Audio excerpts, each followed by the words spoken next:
iluminismo, galera, é um conjunto, na verdade, de evoluções. Na verdade, o iluminismo é o ápice de um conjunto de evoluções intelectuais. Ele começou com o quê? Com o renascimento cultural. Então ele vai começar, galera, lá atrás, com o renascimento cultural, que vai trazer a ideia do racionalismo, vai trazer a ideia do cientificismo, vai trazer a ideia do desenvolvimento humanista e racionalista. Porém, lembre que o Renascimento não rompe de vez com a religião. O Renascimento é absolutista e o Renascimento é mercantilista. E não destrói as estruturas da divisão da sociedade em primeiro, segundo e terceiro estado, e nem em nobreza e plebe. Aí no século XVII, esse Renascimento evolui para as evoluções científicas do século XVII. Da física, da matemática, da química, da biologia, da engenharia. E no século XVIII vai surgir um novo movimento que nós chamamos de iluminismo. Que na época era chamado ilustração. Então, como os iluministas chamavam, eram ilustrados. Então eles diziam que eles eram os ilustradores. O movimento chamava ilustração. Então o que foi o iluminismo? Foi um movimento social, político e ideológico que teve por objetivo no século XVIII reestruturar a Europa, modificando a forma de pensar, reafirmando o pensamento racional cientificista, mas alterando também a política, a sociedade e a economia, bem como a religião, e estabelecendo toda uma nova estrutura de sociedade, agora com características burguesas e liberais. Pronto. Esses iluministas, eles vão dizer que era necessário levar o conhecimento para todos os cantos do mundo. Que eles eram as luzes que libertavam o homem da ignorância das trevas. E, obviamente, eles vão ter como base o próprio renascimento cultural. Porém, galera, esse iluminismo ele vai romper com estruturas do renascimento. Porque lembre que o renascimento ele foi financiado pela burguesia, pelos príncipes e pela nobreza. Já o iluminismo, ele é financiado predominantemente por quem? Pela burguesia. Então, enquanto o renascimento ele é mercantilista e dominantemente absolutista, e é também cristão, o iluminismo vai ser predominantemente burguês, capitalista liberal e laicizante, laico, sem características o quê? Religiosas definitivas. Joel, se o iluminismo é uma continuidade, um melhoramento e ao mesmo tempo uma ruptura com o renascimento, então ele guarda características em comum ao renascimento e características antagônicas ao renascimento. Exatamente. Quais são as duas grandes diferenças entre iluminismo e renascimento cultural? A primeira grande diferença é em relação à visão religiosa. Vamos lembrar, os renascentistas são religiosos, cristãos, predominantemente católicos, mas eles dizem, se o homem foi feito à imagem e semelhança de Deus, e o homem é racional, então Deus é racional.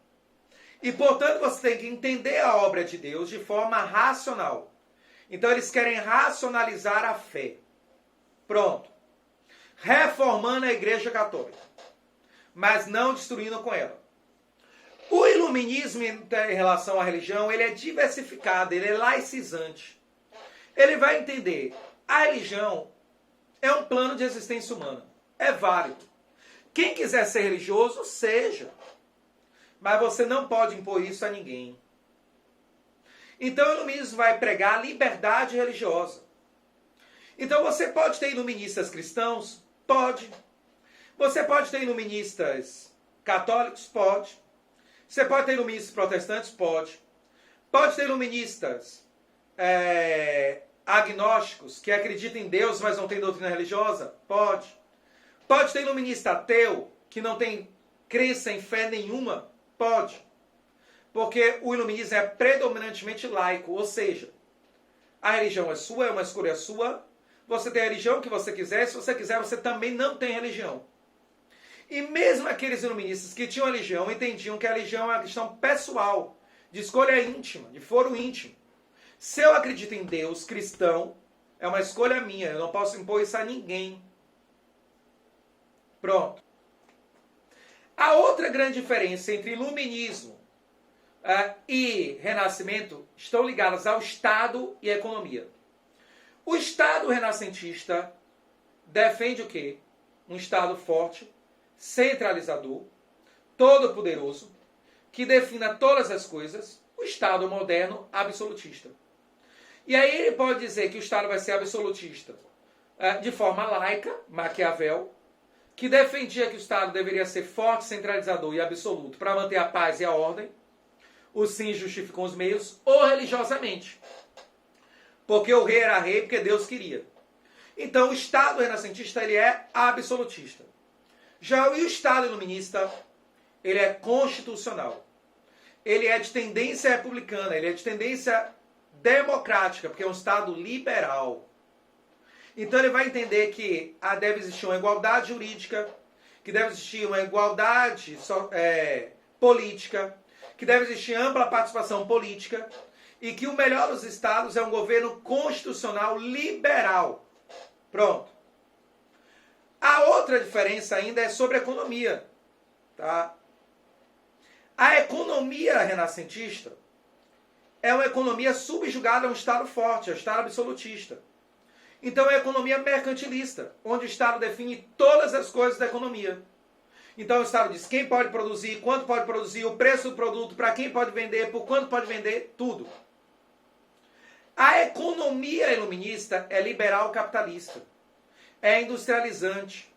Então ele vai pregar o livre mercado, a livre iniciativa, o livre comércio, a mão invisível. Joel, então, o Estado renascentista absolutista, o Estado iluminista constitucional, a economia renascentista mercantilista, a economia iluminista liberal capitalista. O renascentista pode ser religioso e era predominantemente cristão. O iluminista ele é de tendência agnóstica ou ele defende a liberdade de culto porque ele defende um mundo liberal. Exatamente. Pronto. Entendidas as diferenças, aí a gente tem que ir para as características do iluminismo. E qual é a primeira grande característica do iluminismo? As primeiras características do iluminismo, galera, são as mesmas características do Renascimento. Então eu só vou citar as três primeiras, porque a gente já acabou de analisar quando a gente analisou o Renascimento. Racionalismo. O mundo tem que ser racional, você tem que decidir tudo com a razão, em um pensamento racional, lógico, que possa ser provado, no mínimo através da abstração. O pensamento religioso é uma escolha sua, estrague sua vida como você quiser, como eles diziam, mas ele é apenas da sua conta. Ponto. Humanista. Ou seja, você tem que ser racional, pensando no bem coletivo. A coletividade está acima de tudo e de todos. Pronto. Antropocêntrico. O homem é a medida de todas as coisas. O homem tem de tudo a partir dele e do que ele sabe. O centro do universo é o homem. Essas três características são comuns ao Renascimento e ao Iluminismo. Agora eu vou falar de características que são do Iluminismo e não necessariamente estão presentes no Renascimento. Primeira delas, o otimismo. Olha o que os iluministas diziam. Se você é racional, pensa tudo racionalmente, define tudo racionalmente, mas colocando o bem coletivo acima de tudo, e não os interesses individuais, então o resultado final das suas ações é sempre positivo. É o que eu costumo brincar de chamar de teoria da Alice. Se não acabou bem, é porque ainda não acabou. Pronto. O que isso significa, galerinha? Isso vai significar que eles vão dizer, se você pensou no bem coletivo, se você pensou no bem-estar social e decidiu com a razão, pode acontecer que no meio do caminho aconteça coisas ruins a você e aos outros. Mas o resultado final vai ser positivo. Bom para a maioria. Isso é o otimismo, que no século XIX vai dar origem a um movimento filosófico e intelectual que vocês estudam em filosofia chamado positivismo. E que vocês já estudaram lá. E aqui a gente trabalhou no segundo ano, quando deu o segundo reinado e a República Velha. Pronto. Outra característica do iluminismo, que é do iluminismo, o deísmo. O iluminismo prega a liberdade o quê? Religiosa. Então você pode ter religião, se quiser, a religião que você quiser, mas você não pode impor isso a ninguém. A maior parte dos iluministas são agnósticos, ou eram agnósticos. O que é isso? Até tinha um Deus, mas não tinha uma doutrina religiosa fechada. Mas aí tem uma enorme quantidade de iluministas que se declaravam deístas. E olha o que é o deísmo. É um sistema filosófico religioso que aceita a existência de Deus, mas não acredita na autoridade da igreja nem em práticas religiosas. Ou seja, é um movimento agnóstico. Eu acredito que Deus existe, porém, eu não tenho nenhuma doutrina religiosa, nenhuma prática religiosa, e eu não acredito que a igreja tenha autoridade sobre a sociedade. Ela pode ter autoridade sobre você como indivíduo porque você escolheu seguir ela, mas ela não pode impor isso sobre ninguém. Por que isso? Porque eles vão dizer que Deus, ele não tem razão, ele não pensa. Para os deístas, olha o que é Deus, uma força bruta da natureza, uma energia maior, que criou todas as coisas, mantém todas as coisas. Mas ele não pensa, ele não é um ser humano, ele não é um ser racional que vai dizer, vou criar isso. Não. Ele é uma energia orgânica que naturalmente dá origem às outras coisas. Porque ele é energia que está presente em tudo, mas não de forma racional. Então ele não é um ser senciente. Ele não tem consciência. Ele é energia pura, elementar, que forma todas as coisas e que está em todas as coisas. Mas não pensa, não decide nada. Se ele não pensa, não decide nada, ele não estabelece o que é certo, o que é errado, nem regras. Então você é livre para viver como você quiser. Ponto. Se eles não acreditam, galera, na existência de um Deus ciente, consciente, racional, então simplesmente, galera, eles não acreditam que possa existir uma igreja que possa impor sua vontade sobre a sociedade. Porque a igreja só teria direito de impor sua vontade sobre a sociedade se por um acaso existisse um Deus que determinasse o que é certo e o que é errado. Se para eles esse Deus não existe, então não pode existir uma igreja que determine o que é certo e o que é errado, nem determine leis. Então eles são anticlericais, eles defendem o anticlericalismo. O que é o anticlericalismo? A não intervenção da igreja e da fé na sociedade através da lei ou com poder de impor alguma coisa a alguém. Pronto. Então, a igreja pode existir, você pode ir lá, cultuar, seguir as regras delas por escolha pessoal. Acabou. O limite é pessoal. Não tem o direito de impor nada. Se Deus não é consciente, não definiu nada, não escolheu nada, então ele não escolheu um homem para governar. Nem fez homens superiores nem inferiores. Todo mundo é igual perante Deus. Então não existe nem mais nobre e plebeu, todo mundo é igual. Nem pode existir um rei escolhido por Deus para governar. Ou seja, eles são anti-absolutistas. Porque não existe seres superiores para governar, a nobreza, nem um rei para governar em nome de Deus. Acabou. Outra característica do iluminismo, galera, é o cientificismo. Eles vão dizer, não basta você provar e entender todas as coisas por meio de uma razão abstrata. Você tem que provar por meio de uma razão abstrata que passe por um método científico.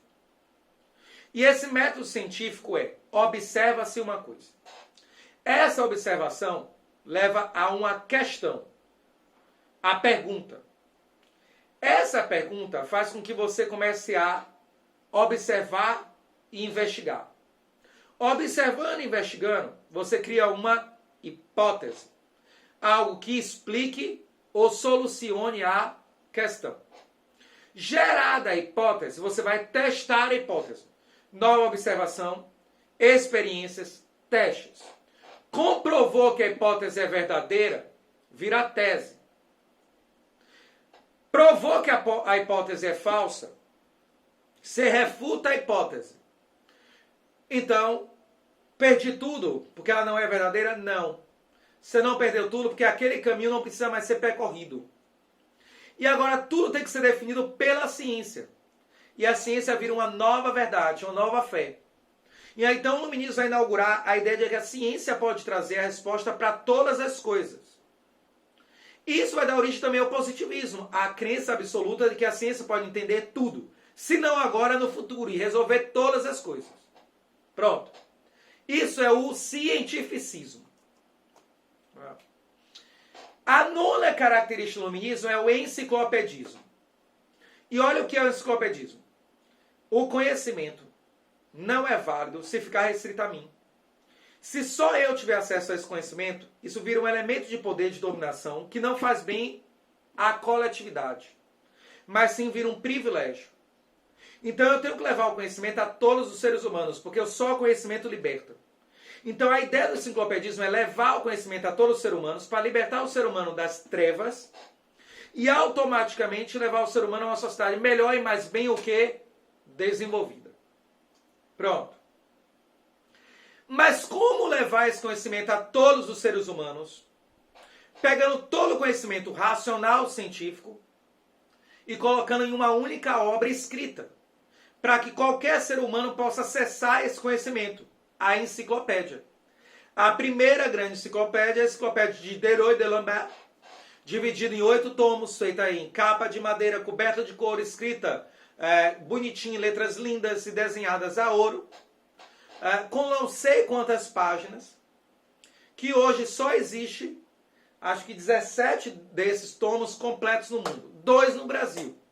Um na Biblioteca Nacional do Rio de Janeiro e outro aqui na Bahia, viu, galera? No Mosteiro de São Bento, que você pode ir lá visitar e ver.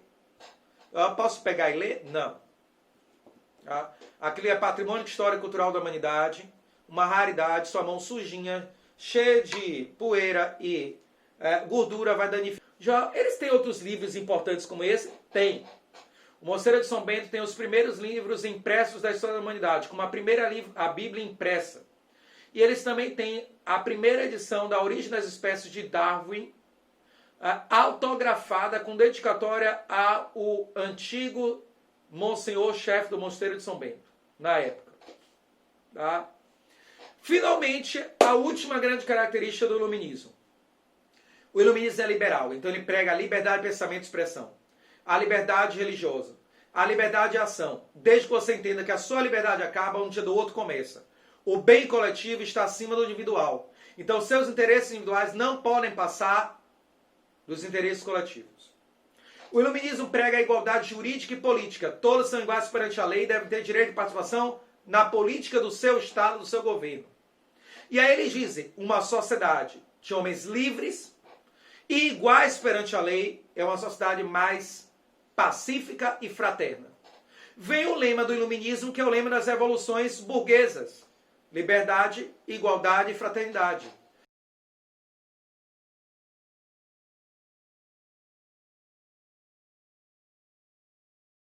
Os grandes teóricos iluministas, que na verdade é o que mais costuma cair sobre os iluministas. E nesses grandes teóricos vão se destacar aqueles que vão falar da história o quê? Da história política. Então aqueles iluministas que vão tratar especificamente da história política e da essência humana. O primeiro grande teórico iluminista que nós vamos falar é um teórico iluminista que na verdade a gente fala que ele é um precursor do iluminismo. Por que ele é um precursor? Porque ele nasceu ainda no período da Revolução Científica do século XVII, então na passagem do Renascimento para o Iluminismo, e ele é o primeiro homem que vai romper com as ideias absolutistas, mercantilistas, pregando ideias mais liberais. Então, galera, esse teórico iluminista, que é John Locke, ele faz parte de um grupo de teóricos iluministas que nós chamamos de quê? Que nós chamamos de contratualistas. O que são esses contratualistas? São filósofos iluministas que vão desenvolver, galera, o processo de análise da formação do Estado Nacional. Então são aqueles filósofos que vão estudar a essência humana, estudar a sociedade, estudar as formas de organização do Estado em sociedade e vão pregar uma teoria de formação do Estado através de uma coisa chamada contrato social. Então eles vão dizer que o Estado surgiu na forma de um contrato social. De um contrato social entre os indivíduos que deu origem a um poder maior, que é o poder do Estado, com o objetivo de trazer uma ordem, uma organização social e a paz para a sociedade. Esse primeiro filósofo é John Locke. E John Locke, como quase todos os outros filósofos iluministas que nós vamos trabalhar hoje, ele vai partir da ideia de analisar a essência humana. Ele vai buscar entender a natureza humana. E olha o que John Locke vai dizer. Se você pega o homem em natureza, ou seja, o homem primitivo, o homem que vive em uma sociedade completamente ainda não civilizada, esse homem ele não nasce nem bom nem ruim. Ele não sabe o que é certo, o que é errado. Ele não sabe quais são, na verdade, os problemas humanos. Pronto. Então, para ele, o homem nasce em uma tábula rasa, um papel em branco, uma dócea sem forma, sem a ideia de bom ou mal, sem a ideia de certo ou errado. Na verdade, para ele, o homem nasce um animal que, devido a um processo de evolução, vai desenvolvendo a capacidade de pensar, e desenvolvendo a capacidade de pensar, ele vai acabar se transformando em um animal de costumes, e esse animal de costumes vai começar a criar hábitos, vai começar a criar concepções, ideias, e aí sim ele começa a fazer emergir uma consciência. Como é que tudo isso se forma para John Locke? Através da experiência. Então, para John Locke, o homem é muito mais fruto do que do meio. Para John Locke, o homem vai ser fruto daquilo que cerca ele ao seu redor. Então, esse John Locke, na verdade, ele vai dizer que o homem vai viver através de um empirismo, de uma experiência constante. Então, o homem sofre a ação do meio, o homem sofre a ação da sociedade, o homem sofre a ação do outro homem, e dentro desse processo de sofrer ações sucessivas, é que esse homem vai o quê, galera? É que esse homem vai adquirindo conhecimento. E no momento que o homem vai adquirindo conhecimento, ele vai tomando consciência do que é certo e do que é errado. Bom, entendido isso, é que John Locke vai dizer que se o homem nasce vazio, se o homem nasce com nenhum conhecimento, se o homem nasce com absolutamente nada, então o homem nasce igual, independente da origem social dele. Então, se o homem nasce igual, então o homem é igual perante a lei. E ele vai defender que o homem tem, então, os mesmos direitos legais. Além disso, ele vai dizer que se o homem nasce igual, e o que torna ele igual é a natureza, então existem direitos naturais que são universais a todos os homens. E que o homem nasce com esses direitos. É o que a gente chama de jurisnaturalismo. Então é o direito natural. E quais são os 7 direitos naturais? Que para John Locke todo homem nasce com esses direitos. O primeiro direito à vida. O segundo direito à propriedade. O terceiro direito à liberdade. O quarto direito à igualdade jurídica. O quinto direito o quinto, à saúde. O sexto direito à educação. E o sétimo e último, o direito à procriação. Pronto. Joel, por que o direito à propriedade privada aparece antes do direito à liberdade e igualdade jurídica? Esses direitos foram colocados em uma ordem de critério de superioridade, do mais importante ou do mais primário ao menos importante, o menos primário? Foram. Então, o direito à vida é o primeiro, é o mais importante, propriedade privada o segundo, a liberdade o terceiro, a igualdade jurídica o quarto, a saúde o quinto, a educação o sexto, a procriação o sétimo. Tá, Joel? Mas então por que a propriedade privada vem antes da liberdade e igualdade jurídica? Porque vamos retomar a ideia da empiria da experiência. Lembre aí, para John Locke, O homem nasceu vazio. Uma tábula rasa. Um papel em branco. Uma dócea sem forma. Pronto. E, portanto, o homem não tem absolutamente nada. Quando o homem vai vivendo experiências, quando o homem vai se apropriando dessas experiências, o homem vai gerando conhecimento. E qual é a primeira propriedade privada do homem? O conhecimento.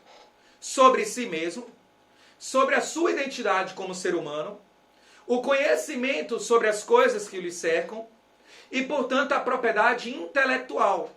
E essa propriedade intelectual pode ser sobre si, sua identidade, ou sobre outros elementos, técnicas, metodologias, saberes para produzir coisas.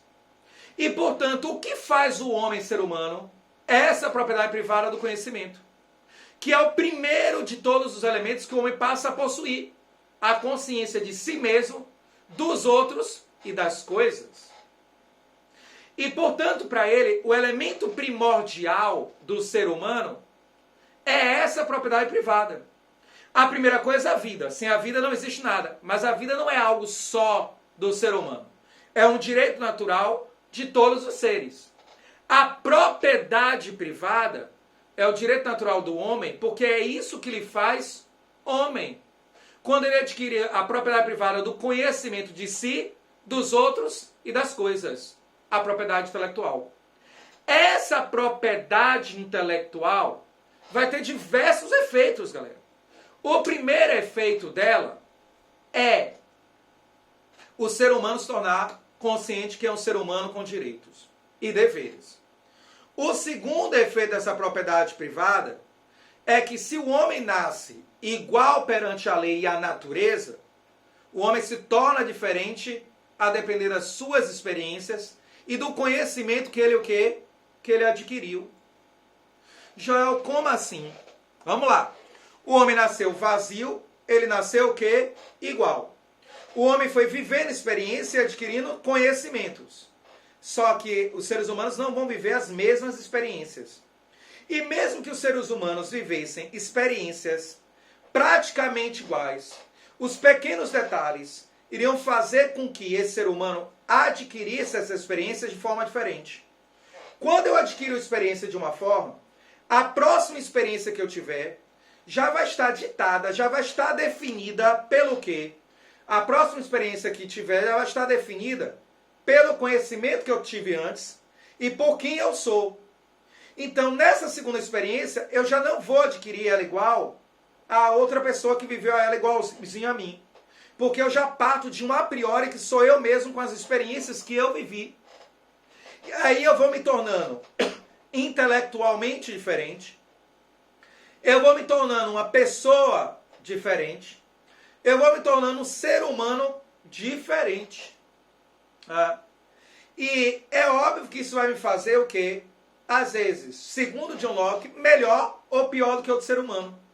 Porque alguns seres humanos vão adquirir experiências e conhecimentos que vão fazer eles capazes de produzir mais, entender mais as coisas do que outros seres humanos. Então, se John Locke defende que o homem nasce igual por natureza e ele deve ser igual perante a lei, porque ele nasce igual por natureza, devido às experiências serem diferentes e a forma como o ser humano assimila essas diferenças também serem diferentes, então, para John Locke, o homem se torna diferente socialmente. E alguns vão se tornar mais ricos, outros mais pobres. Como é que o John Locke entende que o ser humano adquire essas experiências e esse saber? Através de uma coisa chamada trabalho. Aí vem a última consequência desse processo todo da criação da propriedade privada para John Locke. É que para ele a experiência humana é o trabalho humano. Porque o conceito de trabalho para John Locke é o conceito de trabalho ontológico. O que é esse conceito de trabalho ontológico? Tudo que o homem faz para sobreviver. Tudo que o homem executou para sobreviver é trabalho. E é esse trabalho que permite a ele adquirir experiências, adquirir conhecimentos, ter consciência de si, se tornar melhor ou pior do que o outro. Pronto. Todo mundo entendeu até aí? Alguma dúvida? porque isso é extremamente importante. Inclusive, esse conceito de trabalho ontológico, galera, é um conceito de trabalho que vai estar presente em Karl Marx, é um conceito de trabalho que vai estar presente em Rousseau, é um conceito de trabalho que vai estar presente até os dias atuais. Essa ideia da propriedade privada, para John Locke, também é um elemento que vai estar presente, galera, em diversos teóricos do capitalismo, como no caso de Adam Smith. E a ideia de trabalho em Adam Smith também é uma ideia de trabalho ontológico, que o trabalho ontológico é tudo aquilo que o homem faz para sobreviver, são todas as experiências humanas. Então tudo para o ser humano é trabalho no conceito lockeano. Então, para John Locke, tudo é o que? Trabalho. Tudo é resultado do trabalho. Porque todas as experiências humanas são trabalho. O que o ser humano produz através do seu trabalho é o que, galera? O que o ser humano produz através do seu trabalho é sua propriedade privada. Seja um bem material, um bem físico, seja um bem o que? Intelectual, imaterial. Um patrimônio intelectual. E isso tudo é propriedade privada e forma o ser humano. Pronto. Bom, se vocês entenderam isso, então vocês vão entender fácil, porque inclusive mais à frente a gente vai ver que John Locke defendia a escravidão. Tá? Apesar dele defender a liberdade. Entendido tudo isso, nós entendemos para John Locke, então, a essência humana. O homem é vazio. Através do trabalho, que são suas experiências, ele adquire conhecimento. Esse conhecimento se torna a primeira propriedade dele, privada, que é o conhecimento sobre si, os outros, a sociedade. Conhecimento sobre técnicas e metodologias que fazem ele produzir e geram bens materiais. Pronto.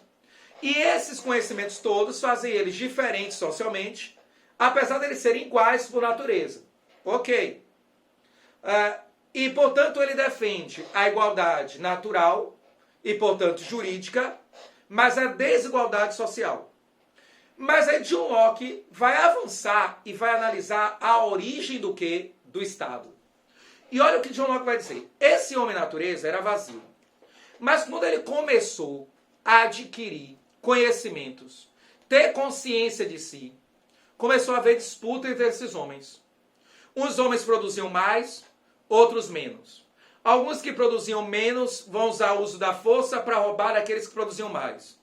E esses conflitos entre os homens vão gerar o quê? Uma insegurança constante. Essa insegurança constante vai ser ampliada por um caos. O que ele chama de estado de guerra. E o ser humano vai viver em constante medo. E para John Locke, Rousseau, Maquiavel, todos os contratualistas, bem, Maquiavel a gente pode dizer que é e não é, mas não vamos discutir isso. Todos os contratualistas, a origem do Estado está no medo humano, na insegurança. Nenhum do ser humano gosta de se sentir inseguro. É ou não é verdade, galera? Quando você se sente inseguro, você se sente bem? Com certeza não. Você gosta de estar num relacionamento que você se sente o quê? Seguro. Que você se sente tranquilo. Você gosta de estar em lugares que você se sente seguro, tranquilo, em paz. Pronto. E aí, esse medo vai fazer com que o ser humano faça o quê? Que o ser humano venha a construir o Estado através de um acordo social, que recebe o nome de contrato social, apesar de John Locke não ter dado esse nome a ele. Quem deu esse nome de contrato social foi um outro filósofo mais à frente chamado Rousseau. Mas ele já criou a ideia, pelo menos o embrião da ideia.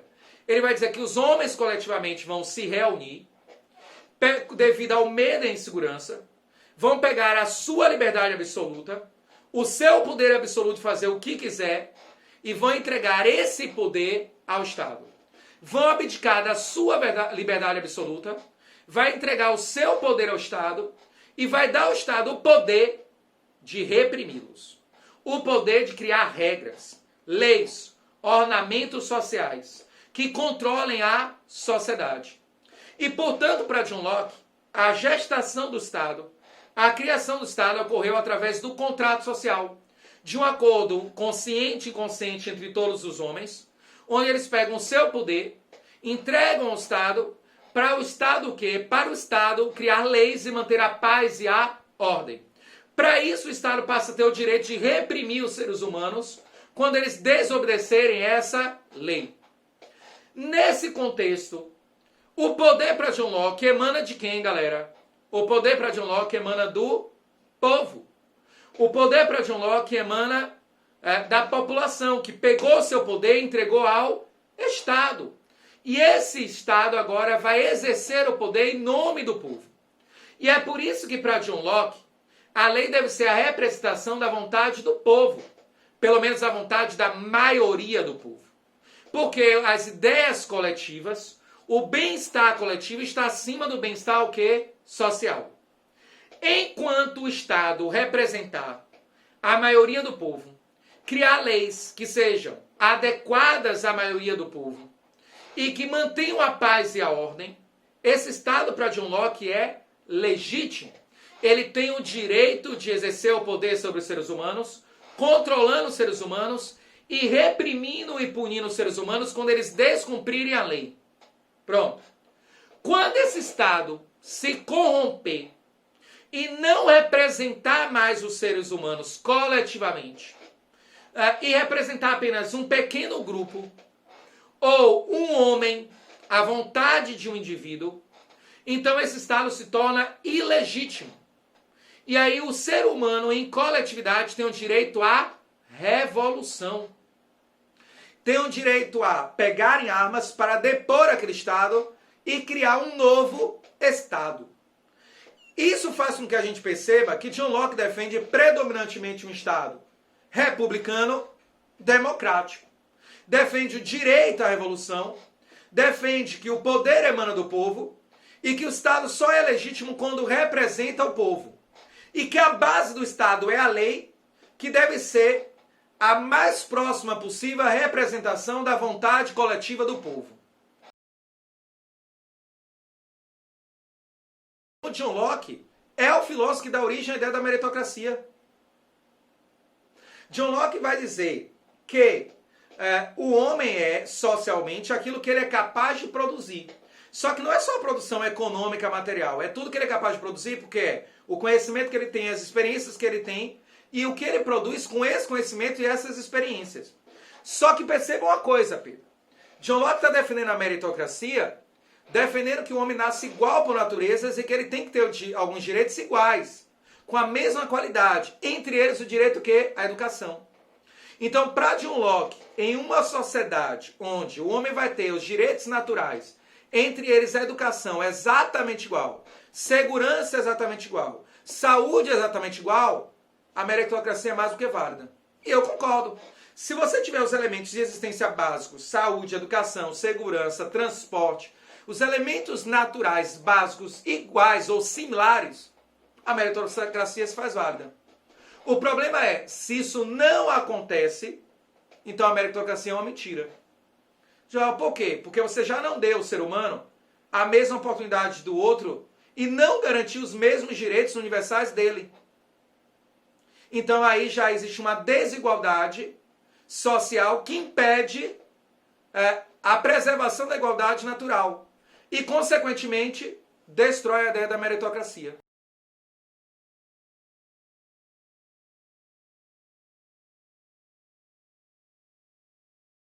Então, John Locke vai dizer que tudo para o ser humano é propriedade privada do ser humano.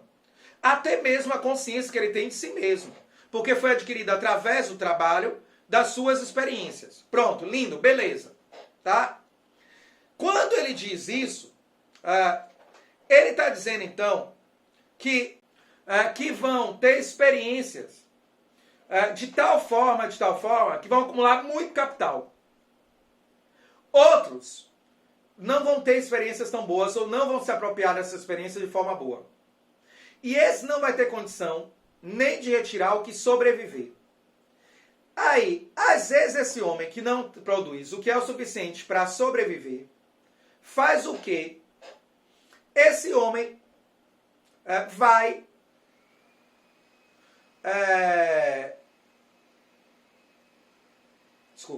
Esse homem vai pegar emprestado o que é necessário para sobreviver do outro homem.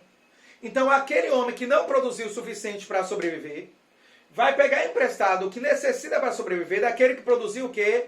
O excedente. Se ele pegou emprestado um bem do outro homem, esse bem do outro homem é resultado do trabalho do homem, não é? É. Se ele é resultado do trabalho do homem, ele é resultado das experiências do homem? É. Então é propriedade privada do homem? É. E é a própria vida do homem. Porque o que é a vida do homem são suas experiências, que é a sua propriedade privada. Então, quando esse homem está pegando emprestado algo do outro homem, ele não está pegando só o bem material. Ele está pegando o seu tempo que você gastou, seu conhecimento, sua inteligência, suas experiências, quem você é emprestado. Se ele devolve, beleza, ele pagou. Se ele não devolve, ele está roubando suas experiências, sua propriedade privada, sua vida. E aí John Locke vai dizer que esse homem que está sendo roubado em sua propriedade privada, em suas experiências, em seu trabalho, em sua vida, tem o direito de obrigar o outro que o roubou a trabalhar para ele. Na origem da escravidão, por dívida. Então John Locke defende originalmente a escravidão por dívida. Exatamente. Só que isso vai gerar algo mais complexo. Esse homem que agora está trabalhando para o outro, em uma escravidão por dívida, ele paga. Vamos dizer que ele pagou o que ele devia. Aí ele volta a viver livremente. Volta a não conseguir produzir o que é para si. E começa a pegar emprestado do que é do outro de novo. Volta a virar escravo. Aí ele vai trabalhando e nunca consegue pagar. E se torna escravo de forma permanente. Aí, esse homem casou com uma mulher que também é escrava. Aí tiveram um filho. Esse filho nasce livre ou escravo? Joel, a vida é o primeiro. A propriedade privada é o segundo. A liberdade é o terceiro.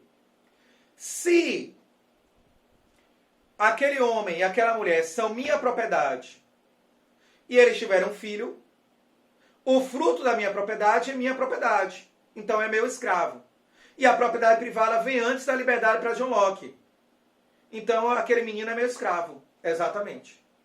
Então ele também defende a escravidão por nascimento. Pronto. Se no futuro aquele menino, aquele homem ou aquela mulher conseguir pagar o que deve, comprando sua liberdade, provando que pode viver livre, ele se torna livre. Mas ele tem que comprar a sua liberdade. Um outro motivo para John Locke defender a escravidão também, viu? Não é só essa teoria muito bem montada por ele, não. O outro motivo é ele era um grande investidor no tráfico de escravos. Tá? Então ele praticava o tráfico de escravos, ganhava muito com o tráfico de quê? De escravos. Acabou.